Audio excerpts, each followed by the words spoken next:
ನೋಡಿ ಯಾವ್ದು ರೀಸನ್ ಅನ್ಸ್ಬೋದು ನಿಮ್ಗೆ? ನೋಡಿ, ನಿನ್ನೆ ತಡರಾತ್ರಿ ಈ ಒಂದು ಘಟನೆ ನಡೆದಿದೆ. ಈ ಬಸ್ಸು ಸೀಬರ್ಡ್ ಕಂಪನಿದು ಅಂತ ಹೇಳ್ಬಿಟ್ಟು ತಿಳಿದು ಬಂದಿದೆ.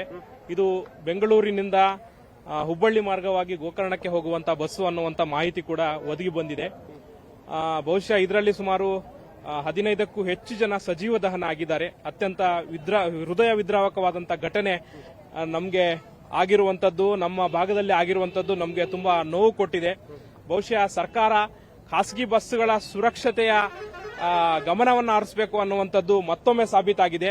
ಯಾಕೆಂದ್ರೆ ಕಳೆದ 5-6 ವರ್ಷಗಳಲ್ಲಿ ಹೋಲಿಸ್ತಾ ಹೋದ್ರೆ ಮೇಟಿಕುರ್ಕೆ ಸಮೀಪ ಕೂಡ ಕಳೆದ ಕೆಲವು 2-3 ವರ್ಷಗಳ ಹಿಂದೆ ಇಂಥದ್ದೇ ಒಂದು ಘಟನೆ ಕೂಡ ಆಗಿತ್ತು. ಅದನ್ನ ಹೊರತುಪಡಿಸಿ ಇಲ್ಲೇ ಕೇರಳಿ ಗೇಟ್ ಬಳಿ ಇರುವಂತಹ ಜಯರಾಜ್ ಹೋಟೆಲ್ ಬಳಿ ಕೂಡ ಕಳೆದ 2-3 ವರ್ಷಗಳ ಹಿಂದೆ ಒಂದು ಪ್ರಕರಣ ಇಂಥದ್ದೇ ದಾಖಲಾಗಿತ್ತು. ಬಹುಶಃ ಖಾಸಗಿ ಬಸ್ಸುಗಳಲ್ಲಿ ಇರುವಂತಹ ಸೌಲಭ್ಯಗಳ ಬಗ್ಗೆ ಸರ್ಕಾರ ಯಾಕೆ ಗಮನ ಹರಿಸ್ತಾ ಇಲ್ಲ ಅನ್ನುವಂಥದ್ದು ಕೂಡ ಈ ಒಂದು ಘಟನೆ ಮತ್ತೊಮ್ಮೆ ನಮಗೆ ಸಾಕ್ಷೀಕರಿಸ್ತಾ ಇದೆ.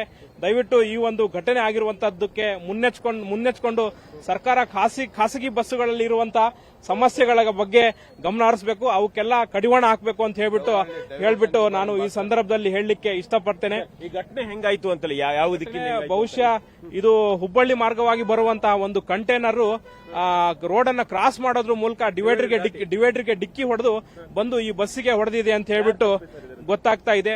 ಬಹುಶಃ ಎರಡೂ ಕಡೆ ಡಿವೈಡರ್ ಹೊಡೆದು ಬಂದಿರುವಂತದ್ದು ಕೂಡ ನಿದ್ದೆಗಣ್ಣಿನಲ್ಲಿ ಆತ ಬಸ್ ಚಾಲಕ ಟ್ರಕ್ ಚಾಲಕ ಬಹುಶಃ ಈ ಒಂದು ಕೃತ್ಯಕ್ಕೆ ಕಾರಣ ಆಗಿರ್ಬೋದು ಅಂತ ಹೇಳ್ಬಿಟ್ಟು ಮೇಲ್ನೋಟಕ್ಕೆ ನಮ್ಗೆ ಇಲ್ಲಿ ತಿಳಿದು ಬರ್ತಾ ಇದೆ.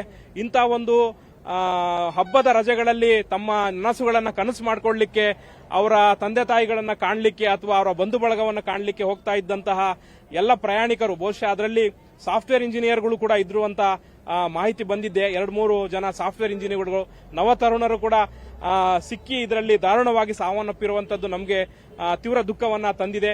ಭಗವಂತ ಅವರೆಲ್ಲರಿಗೂ ಕೂಡ ಒಳ್ಳೆಯ ಅವರ ಒಂದು ಕುಟುಂಬಗಳಿಗೆ ಶಾಂತಿಯನ್ನು ನೀಡಲಿ, ಈ ಒಂದು ದುಃಖವನ್ನು ಭರಿಸುವಂತ ಶಕ್ತಿಯನ್ನು ನೀಡಲಿ ಅಂತ ಹೇಳ್ಬಿಟ್ಟು ನಾನು ಈ ಸಂದರ್ಭದಲ್ಲಿ ಹೇಳಲಿಕ್ಕೆ ಇಷ್ಟಪಡ್ತೇನೆ. ರಕ್ಷಣಾ ಕಾರ್ಯ ತುಂಬಾ ಭರದಿಂದ ಸಾಗಿದೆ. ತಕ್ಷಣಕ್ಕೆ ಎಚ್ಚೆತ್ತಂತ ಹಿರಿಯೂರು ಗ್ರಾಮಾಂತರ ಪೊಲೀಸ್ ಠಾಣೆಯವರು ಮತ್ತೆ ಮಾನ್ಯ ಎಸ್ಪಿ ಅವರು ಮತ್ತು ಮಾನ್ಯ ಐಜಿ ಅವರು ಕೂಡ, ಎಸ್ಪಿ ಐಜಿ ಅವರು ಕೂಡ ಸ್ಥಳಕ್ಕೆ ಪರಿಶೀಲನೆ ಮಾಡಿ ಇಲ್ಲಿ ಭರದಿಂದ ಕಾರ್ಯವನ್ನ ಮಾಡಿದ್ದಾರೆ. ಇದಕ್ಕೆ ಸಾಕಷ್ಟು ಜನ ಆಂಬ್ಯುಲೆನ್ಸ್ ಸಿಬ್ಬಂದಿಯವರು ಇರ್ಬೋದು ಅಥವಾ ಎಲ್ಲ ಆರೋಗ್ಯ ಇಲಾಖೆಯ ಸಿಬ್ಬಂದಿಯವರು ಇರ್ಬೋದು, ಶವಗಳನ್ನ ತೆಗೆಯೋದ್ರಲ್ಲಿ ಮತ್ತೆ ಶವಗಳನ್ನ ಸರ್ಕಾರಿ ಆಸ್ಪತ್ರೆಗೆ ದಾಖಲಿಸೋದ್ರಲ್ಲಿ, ತಾಂಡೋಗೋದ್ರಲ್ಲಿ ಎಲ್ಲ ಸಹಕಾರಿಯನ್ನ ಮಾಡಿದ್ದಾರೆ.